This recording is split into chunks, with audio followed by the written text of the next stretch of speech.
35 million Ugandans registered by NERA following mass enrollment and renewal exercise. Legacy data migration achieves 100% success. We have shipped and therefore dispatched to the different 146 districts of this country 7,261,435 cards as of yesterday close of business. Now, cards issued also as well by yesterday close of business were 2,581,457. That is now 35% of the 7.2 million cards. And in international news, Iran defies U.S. threats to insist on right to enrich uranium. Brought to you by Centenary Publishing House, the leading publishers of prayer and hymn books since 1977.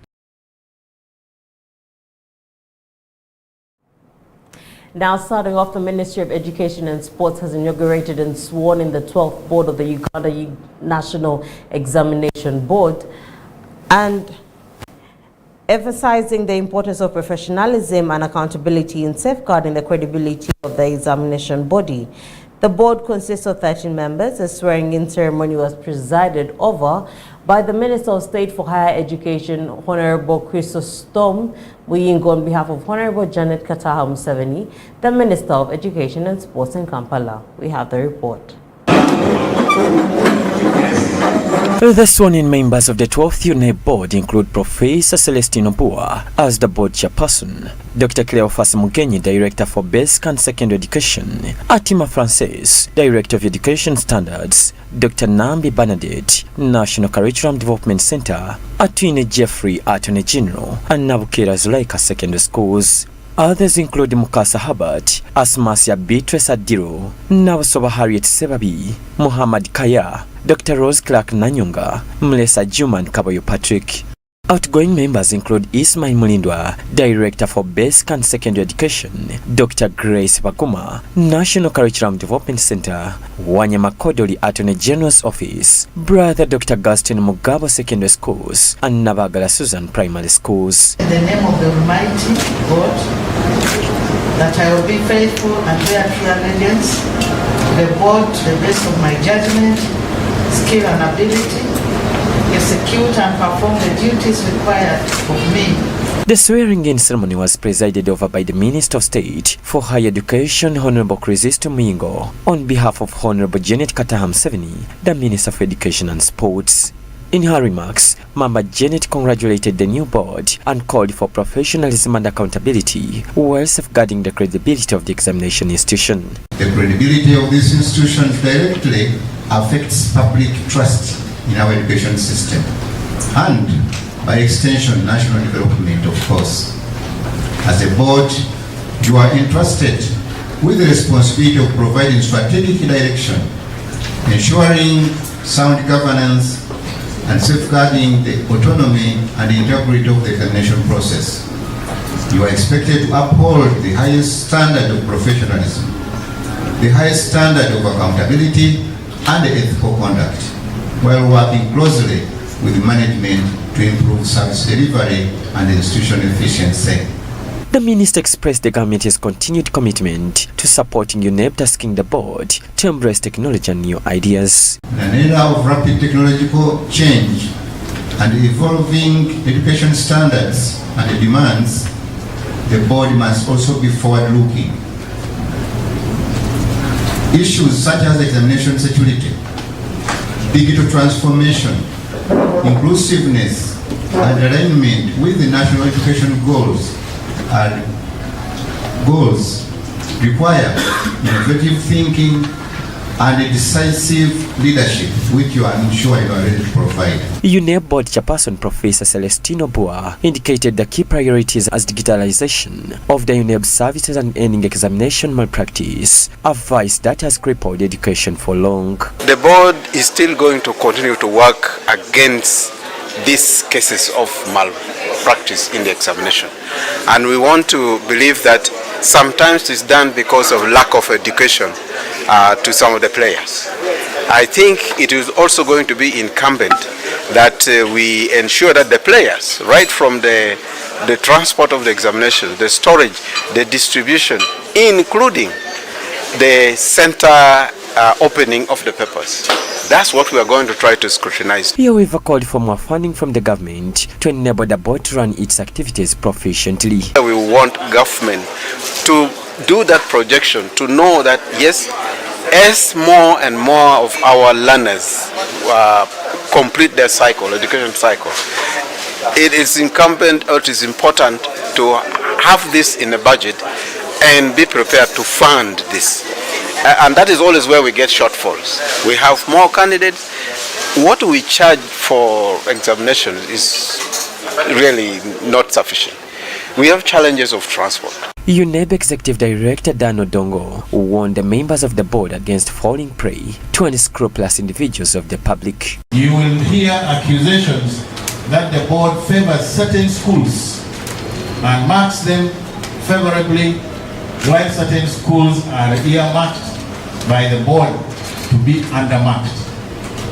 And so I would like to caution, or rather warn you members of the board that are coming in for the first time, that you will be identified as members of the board and you will be approached. Members who are already on have been approached for various favors. So please take note of this. John Baptist Hunza, Church of Uganda, Family TV News at 8. Okay. All right. So let's have the next. Following the declaration of... Now moving on, the Uganda Police has issued a set of advisory guidelines to both the parents and learners and school proprietors aimed at enhancing vigilance and learners' safety as the first term of the academic year 2026 begins this week. While addressing the weekly security media briefing at the police headquarters this morning, the police spokesperson SCP Rusoke Chituma warned that any safety concerns that will arise from negligence of either the parent or the school administration will invite legal consequences. In February as the official reopening date for schools across the country by the Ministry of Education and Sports, the Uganda Police Force has issued a fresh set of safety guidelines aimed at safeguarding learners during the 2026 academic year. While addressing the weekly security media briefing at police headquarters in Kampala, police spokesperson Rusoke Chituma highlighted a number of negligent and irresponsible practices that continue to put learners at risk. Among them, he cited unclear and contradictory arrangements by parents and guardians. Cases of defilements before. We've registered cases where children disappear. So a juvenile is preferably escorted by an adult where possible. Second, we also encourage early morning. We discourage early morning or late evening movements, and we encourage the use of main routes and these pupils walking in groups. Again, this one is also based on our observations, where you find that most of the cases reported in violation against the rights of children, you find if a child fell in one of your uncovered manholes, you certainly will not go away free. He further warned that police will not hesitate to take action against any individual or institution found negligent in matters concerning learners' safety. So all these are very important, and we request you to take them serious, because in any case we have registered these accidents before, where you want a police firefighting truck to come and put out a very small fire which you would have done or put out instantly. Meanwhile, Rusoke advised banks and other financial institutions involved in school-related transactions to increasingly embrace digital banking platforms to help reduce risks associated with carrying large sums of cash. We have also been sharing, and I'll repeat, advisories with financial institutions that in this era we encourage digital payment channels to reduce congestion and cash fraud around the premises of banks. And the best way we advise this is for you to proactively engage these schools so as to promote those safe school payment platforms. As schools reopen across Uganda, cases of financial crime tend to rise, largely driven by increased movement of school fees and related payments. Common incidents include theft of cash, fraudulent fees collections, and mobile money scams where criminals impersonate school administrators or send fake payment instructions to unsuspecting parents and guardians. The urgency to meet reporting deadlines often leaves families vulnerable to such schemes. John Baptista Humza, Church of Uganda, Family TV News at 8.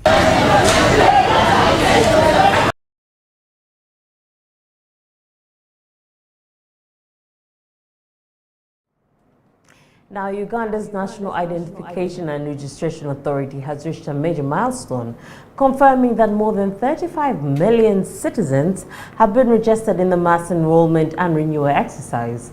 Speaking to reporters at police headquarters in Naguru, Registrar Claire Olama said the parish-level rollout, which began in May 2025, officially concluded on February 8 following a government extension. According to the National Identification and Registration Authority, NIRA, about 35 million people have been registered following the completion of the 2025-2026 mass enrollment and renewal exercise.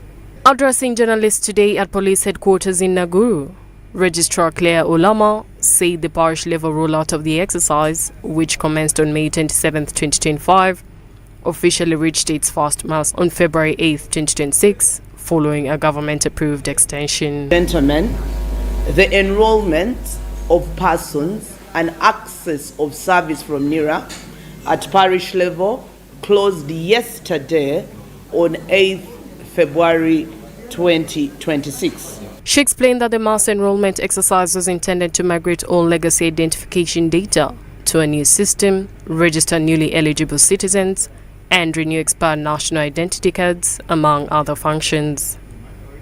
According to Claire, 100% of legacy data was successfully migrated from the old systems to the new platform, covering more than 28 million identification records. The project, ladies and gentlemen, had a couple of objectives, which among others included the following. We adopted a new system, and so we had a tall order before us to ensure that all information that was domiciled in the old system had crossed over into the new system.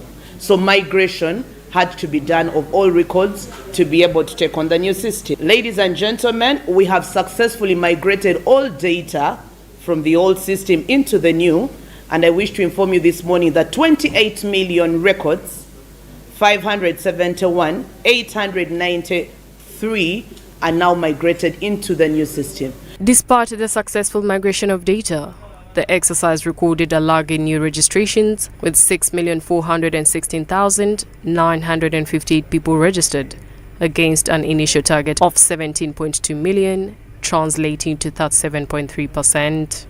She added that NIRA has printed over 10 million national identity cards for citizens aged 16 years and above. At the close of business yesterday, we had achieved 10,152,559, which is commendable to the extent that we had 14 million on the people that were card related. A major concern has been raised regarding applicants who have not yet collected their national identification cards. So far, only 2.5 million citizens have picked up their cards, representing a small fraction of the issued stock. Claire Olama urged applicants to collect their cards promptly to help avoid congestion and storage challenges. She also advised them to verify their division codes before visiting collection centers to prevent delays. Cards issued also as well by yesterday close of business were 2,581,457. That is now 35% of the 7.2 million cards. That implies that we have got over 5 million cards that are due for collection across the country. She also announced the launch of mass ID issuance for Ugandans living in the diaspora, beginning with those in the United Arab Emirates.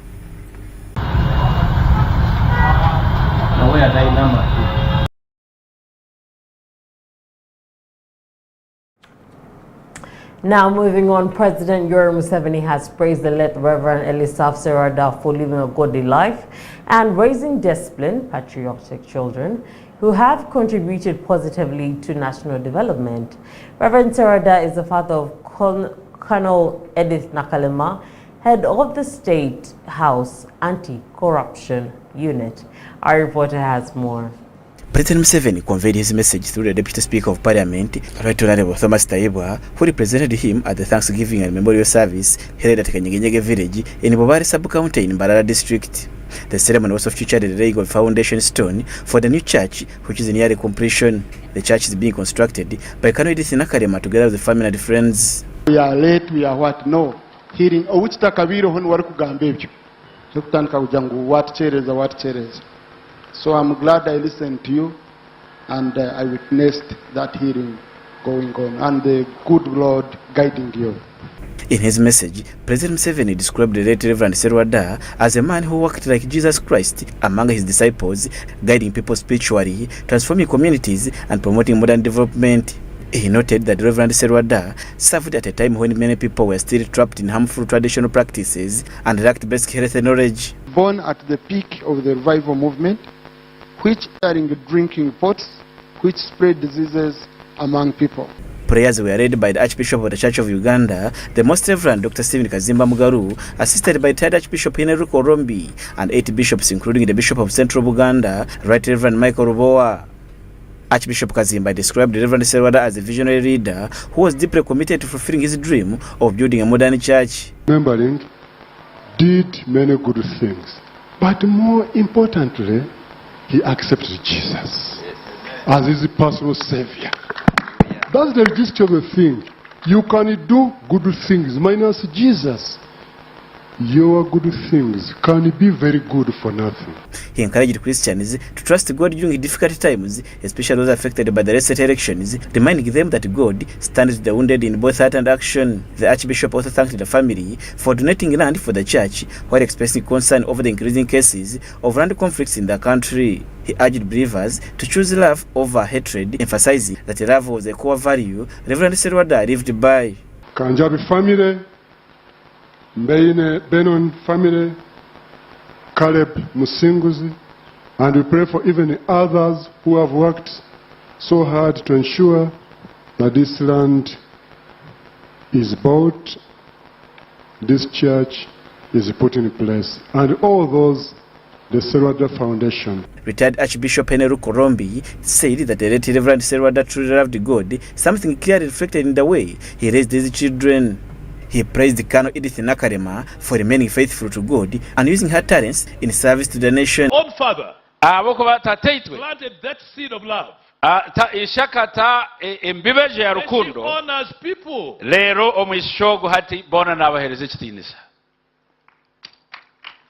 She has testified about the love her father has for her. She gave a testimony here on how her father would put her on a bicycle and take her to school. The bonding between her father and herself. And for us, Father, we fathers have a very special love for our daughters. Reverend Serwada was ordained under the Diocese of Central Buganda by Bishop Michael Rubowa. Colonel Nakalema explained how her father's ordination journey was fulfilled, thanking Bishop Rubowa for ensuring that Reverend Serwada's dream of serving God was realized before his passing. Headmasters, so he never used to have the school fees to give us to go with, but he would write confidently, Headmaster Thomas Secondary School, receive my daughter Edith Nakalema Ninsima Bishwa nguniza kukuletera sente zawe habukwa ntango undi kuhereza n'umwesigwa ataho stamp Rentanga Church of Uganda. The Church of Uganda stamped out us, took us to school. She also expressed gratitude to all those who stood with the family during that time of loss and contributed to the construction of the church. She emotionally recalled her father's final moments, saying that his last word was the name Jesus. More than 12 million shillings were raised during the ceremony, which was attended by bishops, clergy, and reverends from Gigeza and Ankole regions. And in his prayer, he prayed according to Psalms 128. Guranga komichana yema Israeli. Then he said, Omichaguna, the blessing I have prayed for you is for you and all your siblings. I pray that you will live to see the goodness of the Lord. I pray that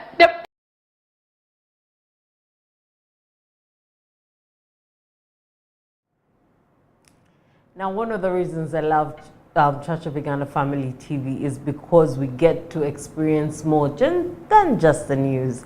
So one of the reasons that I really, really love it is for what's coming next, the Archbishop's Moment.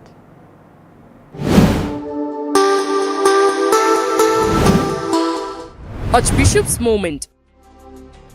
Sponsored by Uganda Christian University, a center of excellence in the heart of Africa. Join the UCU experience now. And St. John's Wakiso Secondary School, where faith meets education. Let me tell you, in order to conquer, we must go through pain, perseverance, patience, prayer life. That's how we will become stronger. In Jesus, things are not just a walkover. We must go through the pain. Now I want to call upon you.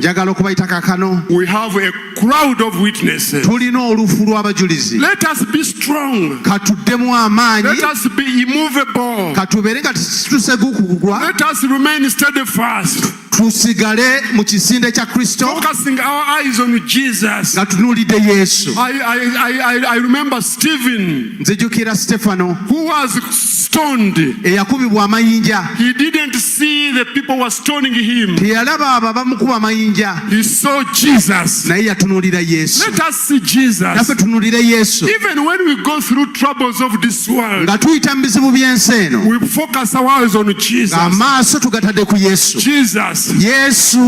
Not witch doctors. so si abasamize. Not other things. so si birala. But Jesus. naye Yesu. The perfecter of our faith. atuukiriza okukkiriza kwaffe. Praise the Lord. Mukama yeebazibwe. Archbishop's Moment. Sponsored by Uganda Christian University, a center of excellence in the heart of Africa. Join the UCU experience now. And St. John's Wakiso Secondary School, where faith meets education. Yes, definitely. Let us look to Jesus. Before I take you through another set of news, let's take a break and we'll be right back.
Welcome back. If you're just joining us, this is the news at 8. My name is Amal Kansime, and we will be discussing the major things that are happening in the world. Now, moving on, the Ministry of Health has launched a new national program aimed at screening children born with sickle cell disease as part of efforts to reduce the high number of child deaths caused by the condition in Uganda.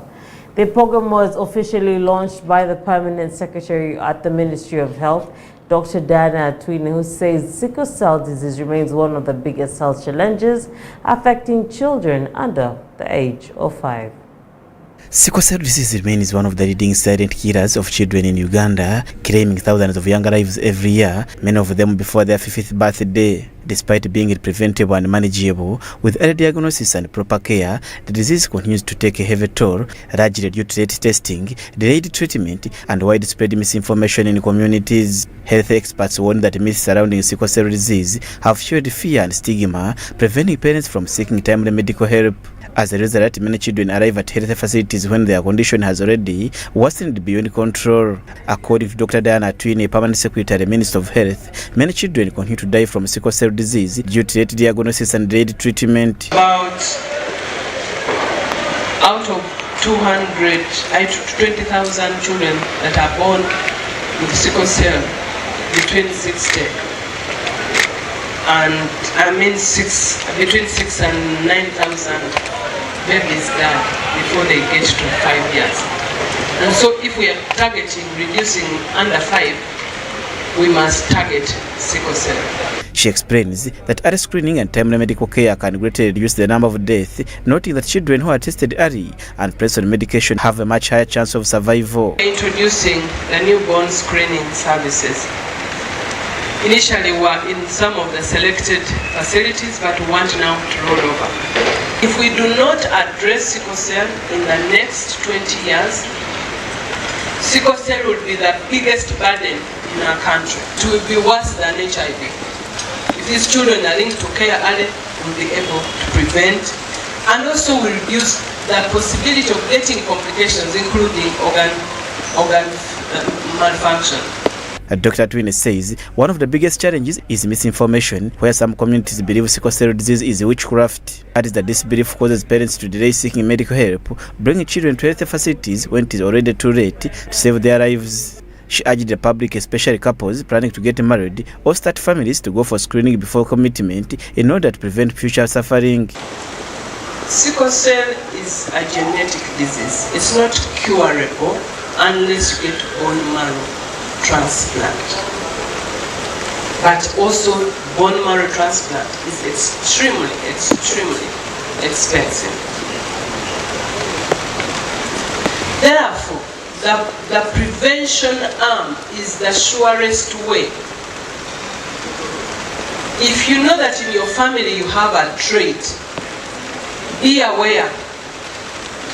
As Hope said here, before you fall in love, I know that love just sweeps our feet off the ground before you realize you have fallen down.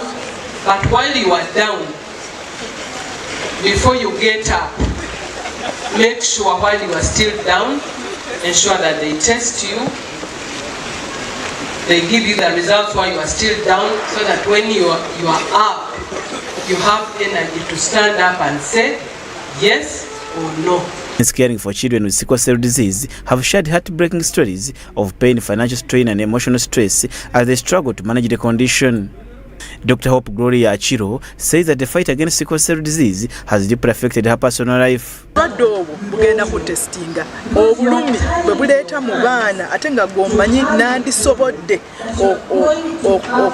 okufuna abaana batalina buno obulumi naye nakola testi nentegera muno nyina sickle cell neŋŋamba kaneeyongere enfumbiri ono naye edda ojja kwejusa. So mu biseera bya Valentine mbagamba mu kifo ky'okufuna obumuli, mu kifo ky'okufuna mufuna ssente banaye mugambe bapatina bammwe mugende mwetestinge. She revealed that she lost 2 jobs because she could not leave her sick children as they required constant care and frequent hospital visits. Kati era ne bwe nakomawo nga siyina mulimu era kakati ndi kunoonya mulimu, so buno bulwadde bukosa nnyo. Mu mwezi gumu nga expenditure yange mu medical sente zenkozesa okulabira abaana mu medical nga zisussa miliyoni 10. So ne bwe mba musawo mulungi nga nkola nga nfuna sente ezo zonna nga zigenda mu bya medical. So bulwadde buno sibwagaliza muntu yenna. Research shows that Uganda ranks third in Africa and 5th globally in the number of children born with sickle cell disease. Statistics indicate that 2 out of every 100 children are born with the condition, and many of them die before reaching the age of 5 due to complications.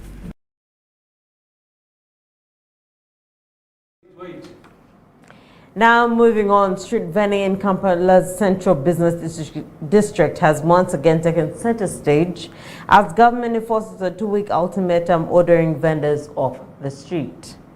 While the directive has drawn mixed reactions, traders under their umbrella Chide Kasita say the move, though painful, is necessary to restore order and protect lawful businesses in the city. On 5th February, Kampala Affairs Minister Hajat Mesa Kabanda issued a 2-week ultimatum ordering street vendors to vacate Kampala streets, a move aimed at restoring order and improving the city's operations.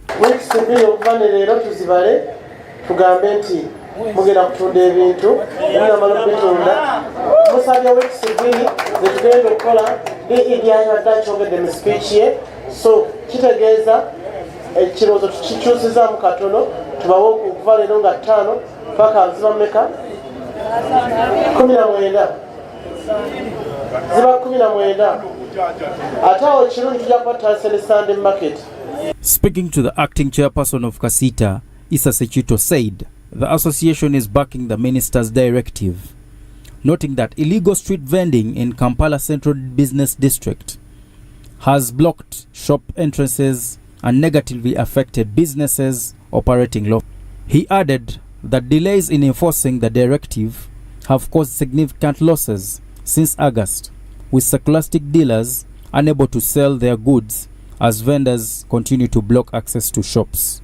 He says traders have resolved to boycott the payment of trade licenses until vendors blocking shops' doorways are removed, calling on authorities to enforce lawful trade and ensure proper authorization. About the street vending, ladies and gentlemen, it is very, very clear that the minister has every right to remove these vendors because where they are working from is illegal.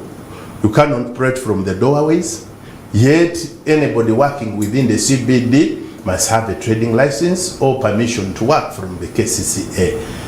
We are supporting the minister. The only thing is that she's even delaying. Sechito noted that traders will only continue paying trading licenses if government removes vendors blocking shop doors and entrances across the Central Business District. Since October, since August, October and September, up to today we are losing. Even the scholastic dealers, people who do scholastic materials have not had the chance to sell because everything is littered on the streets. So, what we have also resolved is to boycott the trading license until these people are removed from the doorways. Or else, politics is now relaxed. Let us move with the trade order that we all deserve. Anybody working from a place must have permission from the authority. If the authority wants to come the trading licenses, let them remove the people that are blocking the doorways and the entrances to the entire arcades. Last year, traders in Kampala Central Business District suffered heavy losses after floods destroyed their property following heavy rainfall. Kasita says it has received a compensation list from the Office of the Prime Minister covering 454 traders with a total allocation of 23.41 billion basing on assessing losses submitted by the Office of the Lord Mayor. As Kasita, we have nobody that we are disputing. Our challenge is only that the list that was given to us from the Office of the Lord Mayor bears 454 claimants. And the amount of money is 23,410 millions. This money is allocated according to how much people lost as per the attached schedule. He says any differing figures must be harmonized before funds are released, since the same list was submitted to the Prime Minister for compensation. So anybody talking about a different number needs to harmonize before it becomes money. If money comes out and the few people are the ones that are compensated, and it is listed that we genuinely we are given from the office of the Lord Mayor, and they are talking about compensating, and this is the list that went to the Prime Minister, traders must wake up to know that the list they are talking about might not have reached the Minister of Finance, because the Minister of Finance waits for a copy from the Prime Minister who headed this mission. He advised that the 1,600 FUTA members should submit their list to Kasita so that it can be taken to the Lord Mayor's office to harmonize and ensure full compensation for all traders. Ngabo bagamba bazula abantu 1,600 kyangu nnyo olukalala olwo balutuwanyisize batuweeko kopi naffe tugitwalire Lord Mayor tumugambe tiro kopi gye watuwadde ate ndowooza waliwo endala eyapuluvingibwa. Kasita further noted that it supports the street vending ultimatum as a necessary measure to protect lawful businesses, while urging the government to enforce its fairly and harmonized flood compensation to ensure all affected traders are fully compensated. Now, the recent meeting between President Yoweri Museveni and a delegation of opposition politicians led by the Forum for Democratic Change parliamentary whip Yusuf Nsibambi has ignited widespread debate across Uganda's political landscape, while sections of the public, particularly on social media, have criticized the opposition leaders, accusing them of betrayal and political compromise. Political analysts argue that the engagement reflects a necessary democratic process. Political analyst Nathan Kazora has defended the talks, noting that dialogue between government and opposition is both legitimate and essential in any functioning democracy.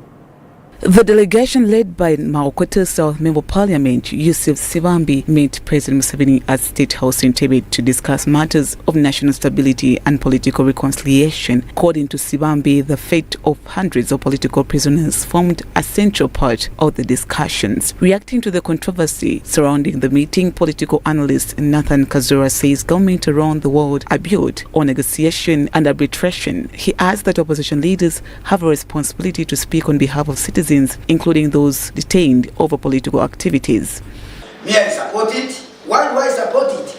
Because all governments in the world are built on arbitration, on dialogue. You have to dialogue with people in the opposition. For example, Nsibambi highlighted the issue of talking on the behalf of the people who are in the prisons. The inmates who are in the prison who are arrested because of the political mistakes. And not political mistakes. Those people made them because they had other people who were cheering them to do so.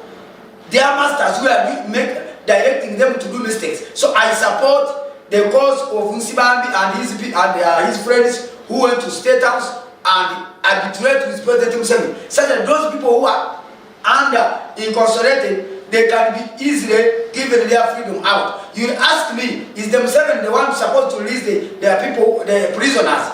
Kazura noticed that engaging the president could help ease political tensions and potentially lead to the release of individuals facing politically related charges. He adds that reconciliation remains critical for national unity, especially in aftermath of the highly decisive election period. So when the state loses the interest in any case, that case will be dropped down. Therefore, I support Nsibambi and I ask other people, you should run to State House and communicate to President Museveni. Because now since we have finished election, what we need now is reconciliation. What we need now is forgiving each other. What we need now is to coexist. What we need now is to work together, all Ugandans, such that our economy, our development, our Uganda continue going ahead. He further argues that Uganda now needs forgiveness, coexistence and cooperation among the political actors to support economic growth and national development to improve the country's international image. But backbiting, communicating evil to each other, mudsliding each other, does not help our economy and our country. Even the pictures of the image of our country is not seen international-wise. Where when you go and just speak lies against our country, then you don't have the spirit of the country, you don't have the spirit of Africa. So I like people in the caliber of Zimbabwe and other people who are the Maos who decided to communicate with government, to arbitrate with government, to sit with government, so that all of Uganda can go ahead and work together. The delegation also included Okot Bikote of Chigonga County, former Kasese Municipality MP Robert Centenary, Moses Kasabo of Chasowa, and the former Kawempe of North MP Latif Sebagala, among others.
Hello, welcome back from that short break. If you're just joining us, you're not that late.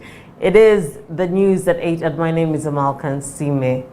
Now joining in with the international news, Iran and the United States remain locked in a tense standoff over Tehran's nuclear program, with talks showing little sign of progress.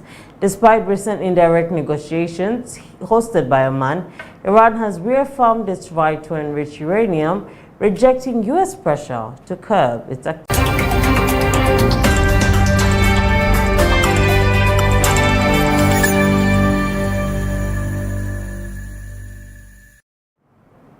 Well, we have come to the end of the news, but just before we say goodbye, let's take a look at the headlines. Headlines brought to you by Centenary Publishing House, the leading publishers of prayer and hymn books since 1977. To 19 News at 8. Ensure professionalism and accountability as you safeguard the credibility of the examination institution. Minister Education and Sports urges the 12th newly sworn-in board of the Uganda National Examinations Board. The credibility of these institutions directly affects public trust in our education system and, by extension, national development, of course. As a board, you are entrusted with the responsibility of providing strategic direction, ensuring sound governance, and safeguarding the autonomy and integrity of the examination process. Also, 35 million Ugandans registered by NERA following mass enrollment and renewal exercise. Legacy data migration achieves 100% success. We have shipped and therefore dispatched to the different 146 districts of this country 7,261,435 cards as of yesterday close of business. Now, cards issued also as well by yesterday close of business were 2,581,457. That is now 35% of the 7.2 million cards. And in international news, Iran defies U.S. threats to insist on right to enrich uranium. Brought to you by Centenary Publishing House, the leading publishers of prayer and hymn books since 1977. Now, behind me, there is a great team of people that seem to make this news work. On editor, I have Noella. Thank you so much, Noella. Amal is my name, Amal Kansime Mosije. For language, we have Tonena. And on transmission, we have Ivan. I just want to say a big thank you to all of you.